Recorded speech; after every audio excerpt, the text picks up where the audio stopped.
sendo que uma hoje presencial, sábado que vem às 7 horas no Zoom, depois presencial e a última no outro sábado às 7 horas no Zoom. Então esse sábado presencial, o próximo no Zoom às 19 horas, depois presencial aqui nesse mesmo horário e depois no Zoom às 19 horas, tá? Para a gente poder terminar. Nós vamos dar a unidade 2, nós vamos falar de hermenêutica do Antigo Testamento e hermenêutica do Novo Testamento. Aqui nós vamos mencionar um pouco os pontos do livro, porque tem autor que coloca as coisas conforme a maneira dele, e nós precisamos seguir o caminho, até porque a prova vem de lá. Ele vai tratar, a partir da página 59, acerca da interpretação da lei do Antigo Testamento.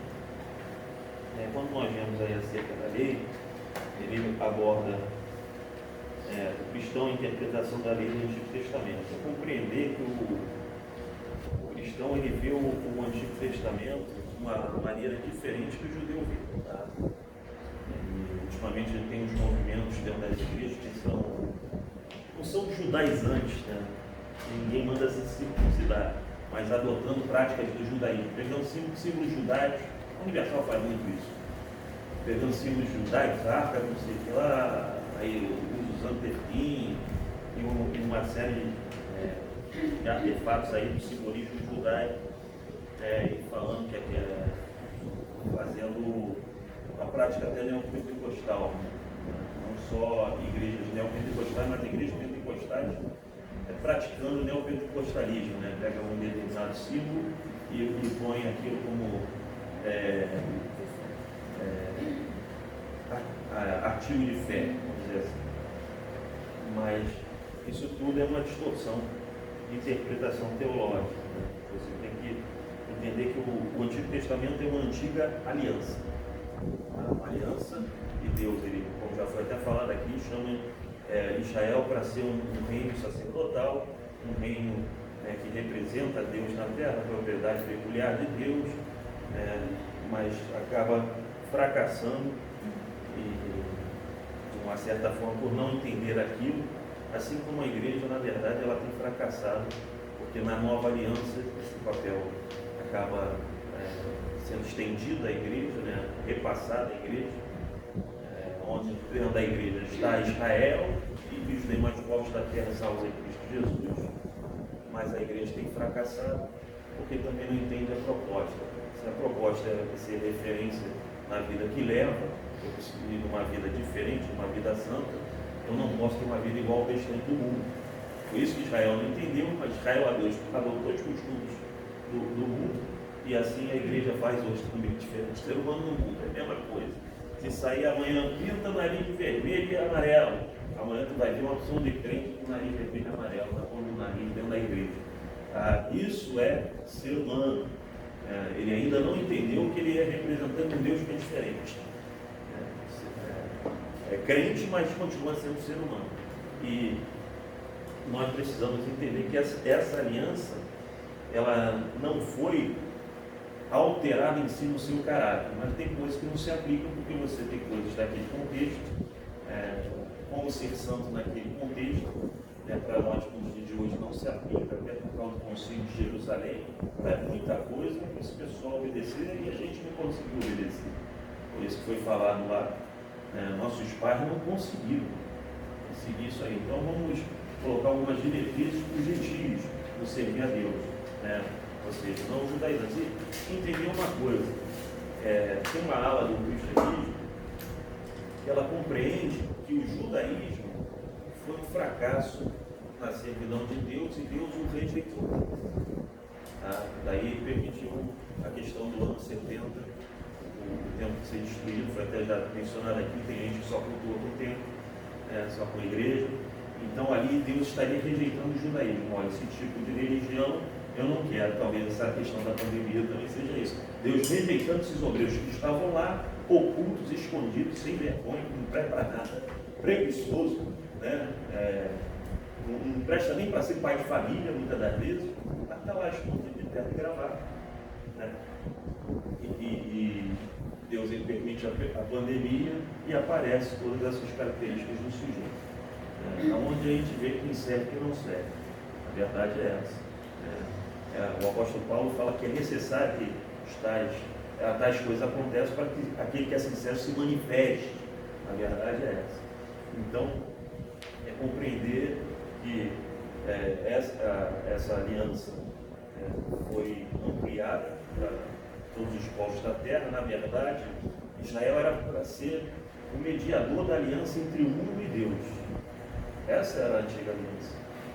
Uma nação que ensina as outras nações como se relacionar com Deus. A igreja hoje é responsável não como nação, mas um povo de línguas diferentes, etnias diferentes, unidos pelo sangue de Cristo. Mas é compreender que essa aliança, em princípios, é a mesma, tá? É a mesma. Esse deve ser o entendimento do cristão com relação ao Antigo Testamento. Aqui fala nesse capítulo especificamente, fala sobre a lei. Fala aqui na página 60, fala na letra A, que a lei veterotestamentária representa uma aliança entre Deus e Israel.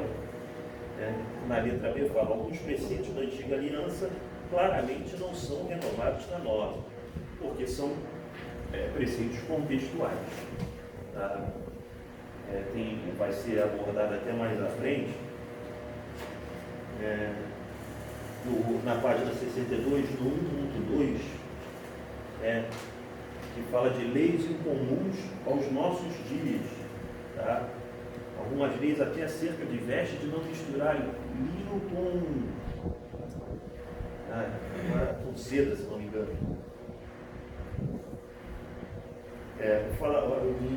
Levítico 19 fala de não misturar roupa tecida de materiais diversos, página 64, leis específicas.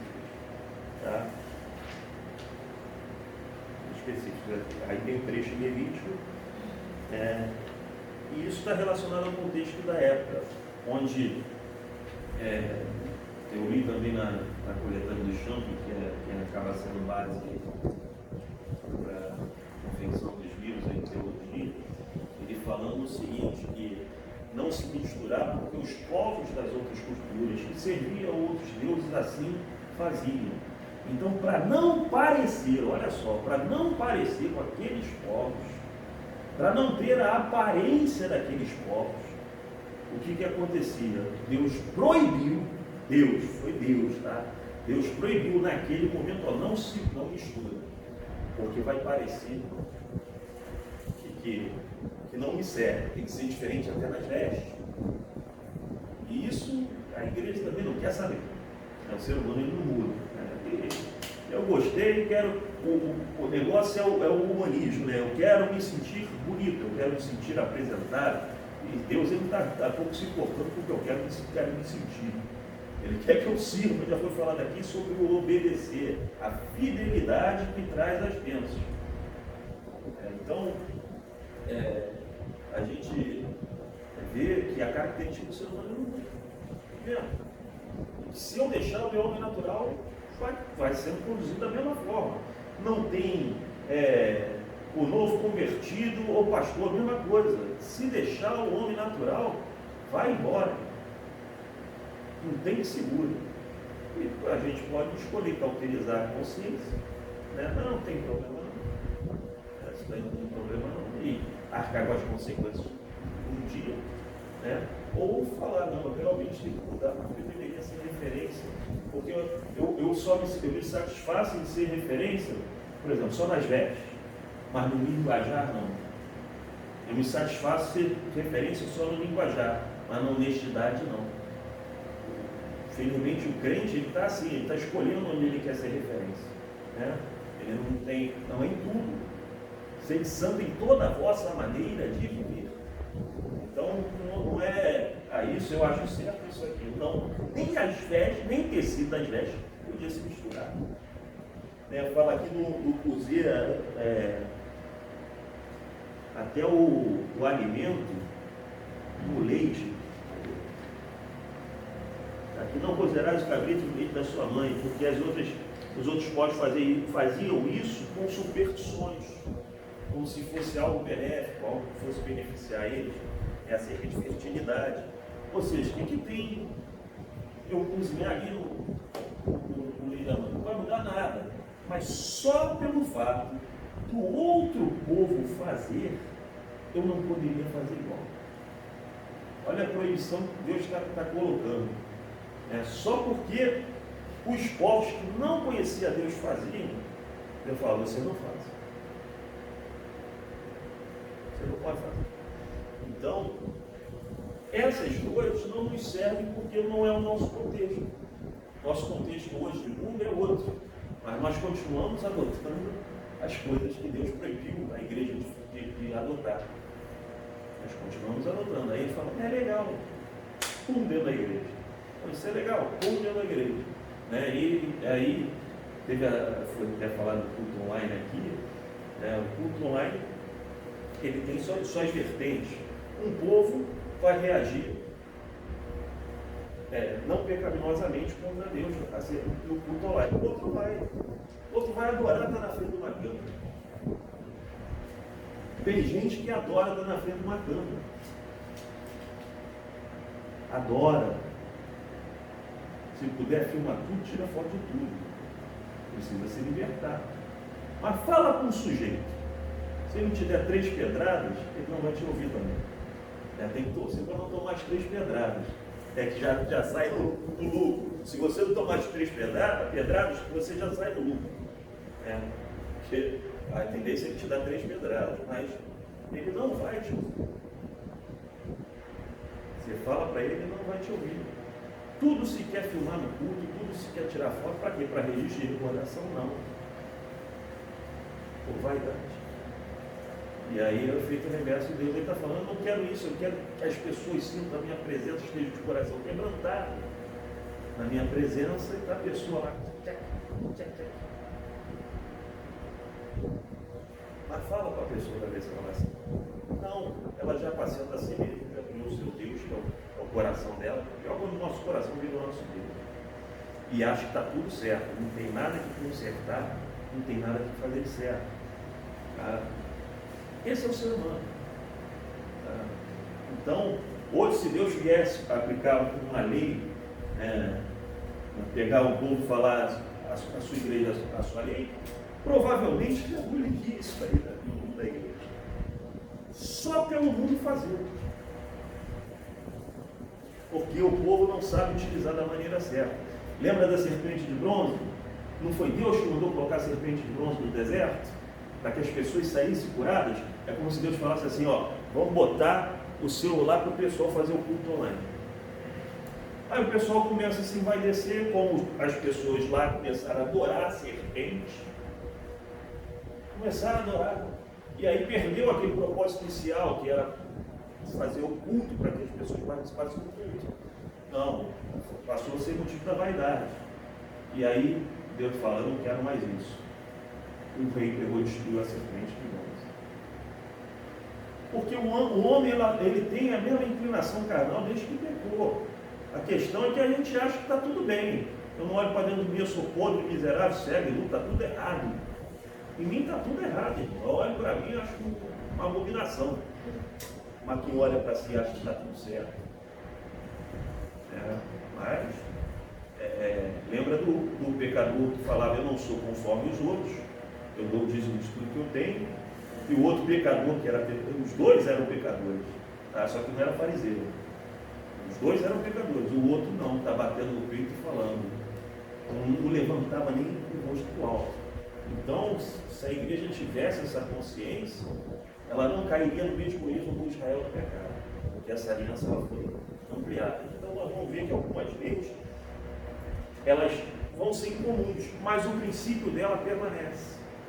E na hermenêutica eu tenho que manter o princípio do mandamento e trazer para os meus dias de hoje. Senão começa a fazer o que o nosso irmão Alex comentou aqui, anacronismo. Querer aplicar algo que é de uma época à minha época de hoje. Então, preciso saber qual é o princípio. Por que Deus não deixou misturar a questão dos tecidos? E aí ali eu preciso achar o porquê. Vejo uma situação de contexto e daquilo ali eu vou extrair o princípio para aplicar a minha vida aos dias de hoje, visto que eu sou o último destinatário daquele livro, daquele mandamento, daquela ordenança. Ninguém aqui sacrifica bode. E o nosso irmão comentou uma coisa: o tabernáculo, realmente, o templo é um cheiro horrível, é um local de matança. Hoje o pessoal faz dança no templo, não tinha nada disso. É matança. O templo é local de sacrifício, de pegar a carne, de lacerar a carne, arrebentar com aquilo tudo, que é aquilo que a pessoa merece. E quem sofria era o animal. E aquilo tinha cheiro podre. É um negócio assim anormal. E isso deveria ser feito hoje quando se presta culto. A pessoa entrar ali e se fazer cordeiro ali, se dilacerar por causa dos teus pecados, para que Deus recebesse aquilo como oferta agradável. Isso é apresentar o curso racional como sacrifício santo, vivo e agradável a Deus. Mas ninguém mais pensa nisso. E aí, seria bom se pegasse a igreja toda, botasse uma fila, um corredor, e pedisse para a igreja explica Romanos 12 aqui para mim. Como é que eu vivo isso? Aí você ia ver mais da metade da igreja gasgando sem ter resposta. Por quê? Porque não está nem interessado em ler a Bíblia, quanto mais fazer uma interpretação correta dela. Fazer uma hermenêutica correta. Que são, a hermenêutica correta é feita em cima dos princípios. Porque tem coisa do passado, né, que nós não vamos fazer hoje. E aí aplicar nos dias de hoje. Aplicar nos dias de hoje. Não tem sentido. É igual, se eu voltei o meu culto, por que eu quero continuar filmando online? É que tem um desejo oculto aí por trás. Então a verdade é essa. Eu gosto de ser filmado, adoro campeão. Irmão, o ser humano é sempre cheio de sequela. Eu tenho, os irmãos têm de vocês, o ser humano é cheio de sequela. Tem gente que não consegue viver só e aí fica suplicando carência dos outros. Uma vez, eu entrei até ali no canal, ali, estava eu, o presbítero Severino e o presbítero Odeir. E a gente se deparou com um grupo de 7, 8 garotos batendo num só. E a gente foi chegando perto com a Bíblia, os 7, 8 saíram e deixaram aquele menino. E a gente ia abordar o menino. Sabe o que o menino fez? Levantou, correu atrás dos outros. Não consegue ficar sozinho. O ser humano é cheio de sequela, irmão. É cheio de problema. Tem gente que adora o brilho do negócio. O ser humano ele é doente pela natureza que tem, a natureza do pecado. E o crente ele não entende isso. O crente ele precisa entender, todo mundo aqui é doente. Todo mundo aqui. E precisa tratar a doença. Deixar Deus tratar. O problema é que a gente aceita Jesus e fala, estou curado. Não está nada. Está nada. Começou o tratamento agora. Quando você aceita Jesus, é aquela primeira consulta que foi no consultório. Estou aqui. Resolvi procurar o médico. Porque a gente reluta em procurar o médico. A gente não vai a médico nem a pancada. Eu estava até falando com uma irmã acerca da tua irmã. Né? É nutricionista, aquela coisa toda, procura aquela coisa toda, mas que relutância. A minha vontade era bater na irmã, a minha natureza. A minha vontade era bater na irmã. Eu querendo, vai, insistindo, e a mulher cheia de problemas. Pode ser, pode não ser. Geralmente quem é assim é o homem, né? O homem quer relaxar. Relaxar. Sim, geralmente é. Mas você vê, a pessoa não quer. E aí, você vai fazer o quê? O homem morre de próstata não é médico. Tem isso. O homem morre do câncer de próstata né? Mas não quer ir lá fazer um exame desconfortável, que hoje nem necessariamente tem que fazer, né? Tá? Acaba sendo opcional para alguns médicos. Hoje tem a questão da sonda, não precisa ser toque. Tá? Então tem uma série de coisas hoje que, mas o homem prefere morrer, né? Porque acha que aquilo Queria masculinidade. Pois é. Isso daí não tem.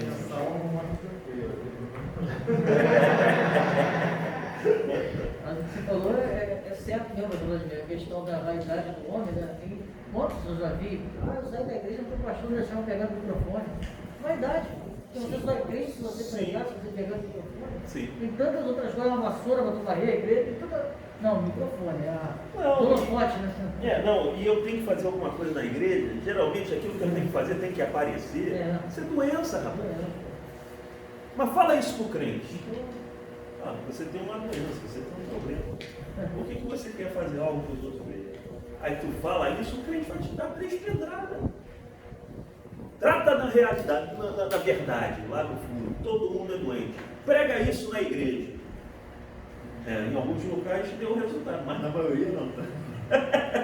Na maioria não. Se nós vimos lá em História da Igreja, Jonathan Edwards, ele fez uma pregação, pecadores na mão do Deus irado, e sentou a bolacha na igreja. No final da pregação, tinha jovens esperando ele, uma fila de jovens, para falar com ele, arrependido, chorando, uma série de coisas. E ele sentou a bolacha na igreja. Mas deu de perna, não foi perna de treino, foi de ferro mesmo. Só que aí eu pergunto, então Jonathan Edwards fez isso, vou fazer isso na igreja também. Chega lá, o efeito é totalmente reverso. Nem sempre vai dar certo. Mas prega isso na igreja, pega a verdade na igreja. Pega a verdade, né? A verdade que diz que nós temos problemas, nós somos sequelados.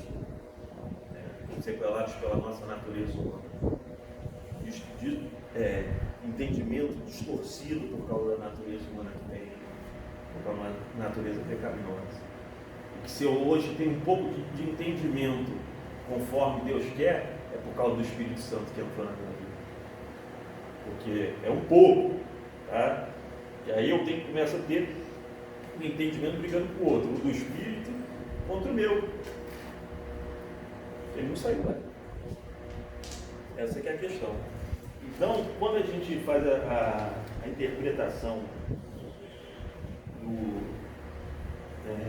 da lei do Antigo Testamento, né, aí nós estamos falando da Torá, né, da instrução, o primeiro livro, o Pentateuco, que é o que traz esse capítulo 1, eu preciso, nesses ensinamentos, tirar o princípio que está por trás daquilo. Eu só consigo extrair o princípio se eu conhecer o contexto. Quem interpreta a Bíblia de maneira 100% literal, esbarra nesse negócio e acaba tendo problema. Ele não vai entender, ele não conhece o contexto dele. É a palavra de Deus, aí lê essas coisas assim, ele pula esse livro.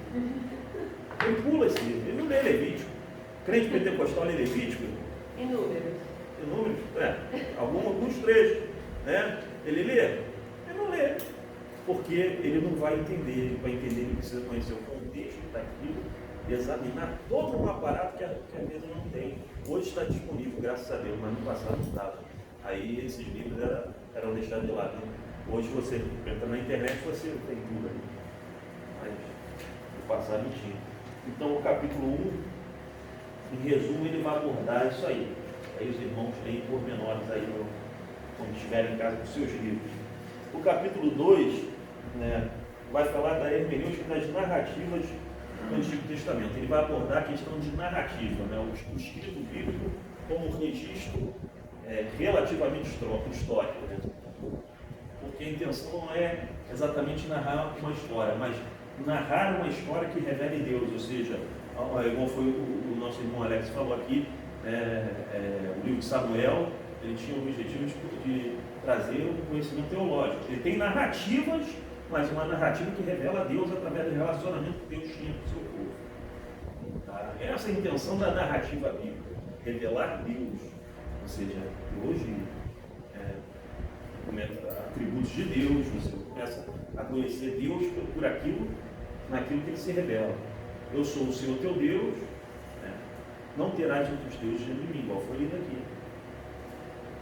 Então já sei que eu não posso ser politeísta. Aí a gente vai conhecendo quem é Deus, através daquilo que ele determina, através daquilo que ele determinou num relacionamento com o povo do passado. Tá? Então, as narrativas do Antigo Testamento. E aí ele separa aí na página 68 as narrativas em 3 dimensões.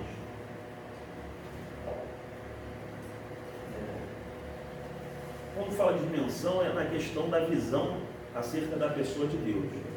A dimensão superior é aquela que vai trazer Deus como Deus de toda a humanidade, igual já o nosso irmão falou aqui. Deus não é só Deus de Israel. Tá? Então, a narrativa que traz, por exemplo, do Gênesis, né? Que traz ali Deus como Criador do mundo, Criador do homem, que fez todas as coisas, é um Deus de toda a humanidade. Então ele trata essa visão do texto como uma narrativa de uma dimensão superior, é o Deus de toda a humanidade. A dimensão intermediária já vai tratar de Deus, né, como aquele Deus que fez um pacto com a descendência de Abraão. Tá? O Deus a história de Deus no seu relacionamento com aquele povo. Isso seria intermediário, ou seja, tem esse mesmo Deus, que é o Deus da humanidade, ele é o Deus de Israel. E vai tratar do relacionamento, as narrativas ali, tanto que as narrativas bíblicas falam de que povo? Israel. Então, essa narrativa é aquela narrativa que aqui ele classifica como narrativa intermediária, que trata do relacionamento ali com a descendência de Abraão. E aí ele fez um terceiro ponto, que é a narrativa inferior, que aí vem com relação à pessoa. A história de José, ou seja, o relacionamento de Deus com José, a história de Jó, o relacionamento de Deus com Jó, a história de Jacó, o relacionamento de Deus com Jacó. Tá? Então, essa narrativa bíblica que fala especificamente de uma pessoa só, seria tratada como narrativa de dimensão inferior. Na página 68, que ele fala da superior, ele fala: essa dimensão compreende os fatos de envolvimento universal, então são narrativas acerca da humanidade. Na página 69 da dimensão intermediária, ele fala: essa dimensão envolve a chamada de um homem, Abrão, e aí ele fala da história de um povo. E na página 69 ainda, fala que a narrativa inferior é parte da narrativa maior da história de Israel, e por sua vez faz parte do plano universal de Deus. Aí ele fala: nessa dimensão encontramos centenas de narrativas que abrangem as outras 2 dimensões.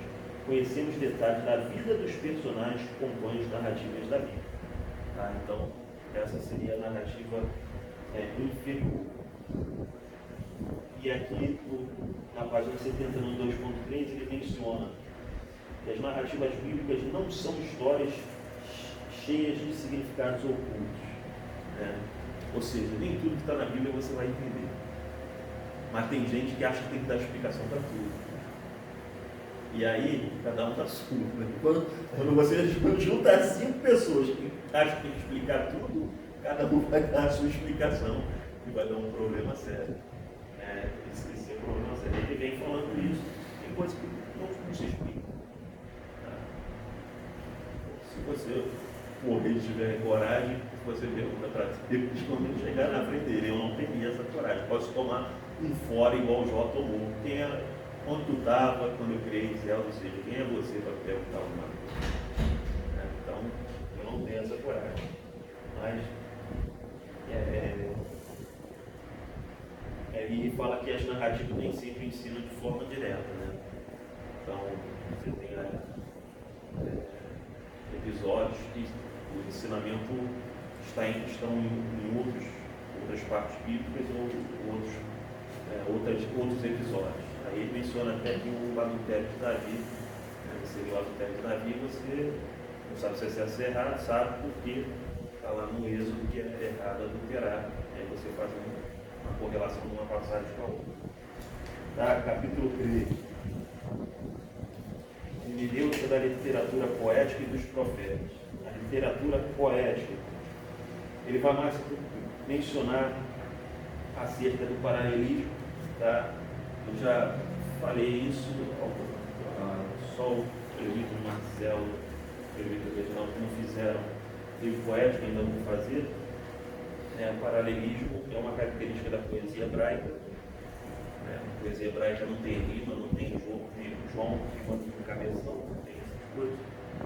Você tem ali uma afirmativa numa frase, na frase seguinte, a mesma ideia sendo afirmada na frase seguinte, com termos contrários ou iguais.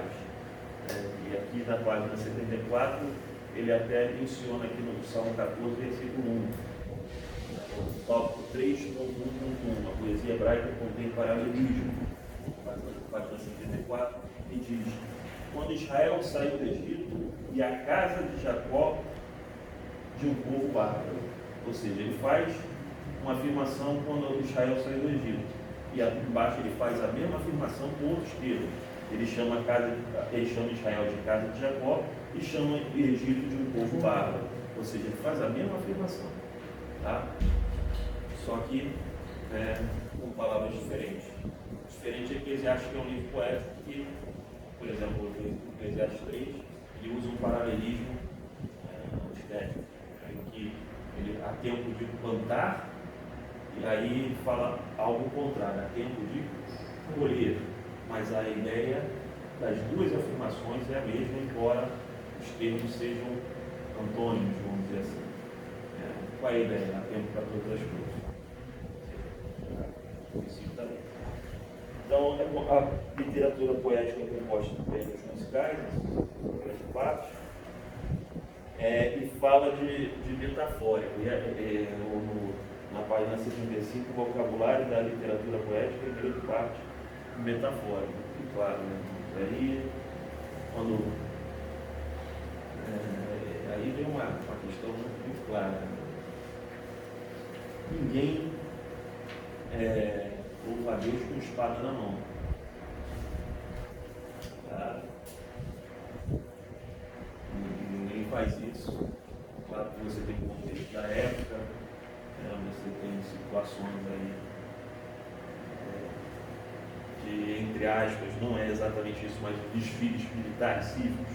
Você vê Davi, estou mencionando até o episódio de Davi, ele vindo à frente da arca ali, dançando.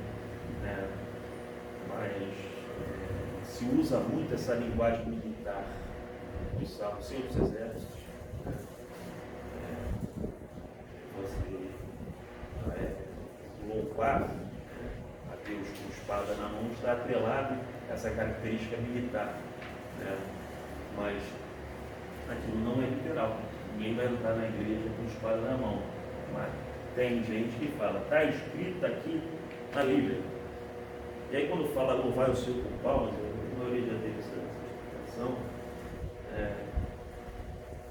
Bem claro, no contexto musical, salmos. Palma é música. A palma não é de aplauso, é de marcação de ritmo, de tempo, de andamento de música. Tá? Senão acontece o que acontece na Assembleia de Deus, quando aquele irmãozinho pega o microfone, que ele canta mais rápido, depois ele canta mais devagar e acelera, e aí o pastor Deus costuma falar que o músico acaba tendo que perseguir o sujeito e não acompanhar, porque o sujeito uma negação, ele foi, vem pra cá, senta aqui, senta aí, não, estamos dentro do Valério. Então o que acontece? O Valério Paulinho, então o que acontece? É isso que acontece. O contexto é o quê? Não é aplauso, é marcação musical, tá? Da cadência musical. Isso é ritmo. A música é formada por ritmo, melodia e harmonia. São os três elementos fundamentais da música. Tá? Então, o que dá cadência? O ritmo. E a cadência era dada como? Palmas. É o contexto do salmo. Não era para aplaudir. Louve ao Senhor com palmas, fica todo mundo aplaudindo. Não é isso, não. Mas é um anacronismo. Tá? Aí o povo faz o que quer. A verdade é essa. Eles não dizeram que ia ser diferente. Já os textos proféticos, né? Começa na página 75. Todo texto profético ele tem o seu contexto. Eu não posso achar que aquele texto profético, igual boa parte aí, do meio pentecostal acha que é tudo profecia para o futuro, e aí ele arranca o texto do contexto dele, pega às vezes meio versículo. Aqui, ó, está falando dos dias de hoje, não é isso não. Aquilo tem um contexto aqui que foi falado em função de algo que estava acontecendo naquela época, e você entendendo que tem aquele contexto, aí você consegue compreender se é daquela época ou se é algo muito futuro. Você vê no livro do profeta Daniel que Deus ele fala claramente: isto é para os fins dos dias. Ou seja, esse eu posso adotar é realmente no final. Agora, eu pegar uma profecia e falar, está se cumprindo. Aconteceu ali atrás, quando a Síria veio, tá? Compreender dessa forma. Não que você não tenha texto profético do futuro. Você tem, mas nem todos os textos proféticos são para o futuro. Era futuro, boa parte, se não a maioria, era futuro daquele povo lá. Onde acontece o relato bíblico. Passado para a gente. Tá? Passado para a gente. Então, compreender dessa forma, senão a gente entra no anacronismo de novo. Tem que examinar o texto profético. Você pegar um livro de Amós, principalmente os 12 menores. Você tentar falar que aquilo é uma coisa para o futuro, você não vai conseguir. Você vai explicar 2 versículos no livro. O restante dos versículos você não vai conseguir explicar. Está entendendo? Você pega lá um Obadias, só tem um capítulo. Você vai ler aquilo e vai pegar aqui, ó, esse versículo e falar isso, ó, não pode isso. Irmão, estuda o livro todo. Porque se. Tá bom. E aí o sujeito chega assim, chega para mim, eu falei que aquele versículo está num determinado ponto, e aí o irmão chega para mim, pastor, eu li o livro todo. Esse versículo que o senhor falou, eu entendi. Mas e o restante? Eu não entendi nada. Aí como é que eu vou ficar se eu não conhecer o contexto do livro? Eu tirei o troço do contexto dele e aí fiquei com um abacaxi na mão, porque os outros versículos não se aplicam àquilo que eu falei. Então, tem esse problema. Tá? E aqui, isso ele até fala na página 78, contexto específico das profecias, as formas literárias da mensagem profética. E aí, o estilo literário é um problema. Tá? Porque o crente ele não vê diferença do estilo literário na Bíblia, não. Para ele é tudo a mesma coisa assim, palavra de Deus, e vamos lá. Aí ele vê dragão na rua, as cabeças, por aí vai. Os 7 diademas, 7 chifres. Sim. E aí tem problema. É igual a questão do milênio que para a gente hoje tão certa, Deus vai reinar com o milênio atrás. Nos 4 primeiros séculos, até a heresia foi considerada. Uma heresia chamada Quiliagem. Que vem de milênio. Então foi considerada heresia pela igreja. Eu creio no milênio literal. Mas tinha pai da igreja que cria. E tinha pai da igreja que não cria. Só para os irmãos não, porque eu creio, então eu sou herege. Não, irmão. É entender que não é ferro e fogo 100%. Tá? Eu tenho gente dentro da história da igreja que entendeu de maneira diferente.